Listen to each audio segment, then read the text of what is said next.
زین للذین کفروا الحیات الدنیا، ان کافروں کے لیے دنیا کی زندگی جو ہے بڑی مزین کر دی گئی ہے، ان کے نگاہوں میں کھب گئی ہے۔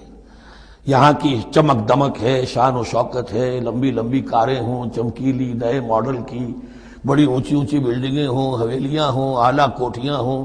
اب یہ ساری چیزیں کس کو اچھی نہیں لگتی، لیکن یہ کہ کفار کے دلوں میں ان کی محبت اتنی پل جاتی ہے کہ پھر کوئی اچھی بات ان کے کوئی زندگی میں نہیں رہتی، نہ کوئی اچھی بات اثر کرتی ہے۔ اہل ایمان کو بھی اگر ایمان کے ساتھ یہ نعمتیں ملیں، قل من حرم زینۃ اللہ التی اخرج لعبادہ والطیبات من الرزق، کو اچھا کھانا، اچھا پینا، اچھا پہننا کو حرام نہیں ہے، کو اللہ نے کس کو لوگوں کے لیے ممنوع نہیں کیا، لیکن دین کے تقاضے ادا کر کے، اللہ کا حق ادا کر کے اور حلال سے کما کر، تب کوئی حرج نہیں۔ زین للذین کفروا الحیات الدنیا، کافروں کے لیے دنیا کی زندگی کو مزین کر دیا گیا ہے۔ وہ حدیث بھی ذہن میں لے آئیے کہ ان الدنیا سجن المومن و جنت الکافر، یہ دنیا جو ہے مومن کے لیے ایک قید خانہ اور جنت اور کافر کے لیے باغ ہے۔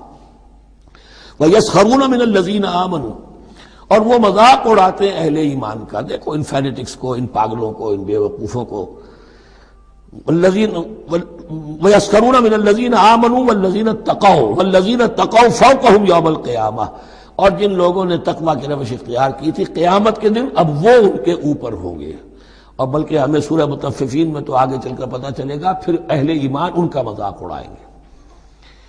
واللہ یرزق من یشاء بغیر حساب، اور اللہ تعالی رزق عطا فرمائے گا جس کو چاہے گا بغیر حساب۔ یہ جنت کی طرف اشارہ ہے۔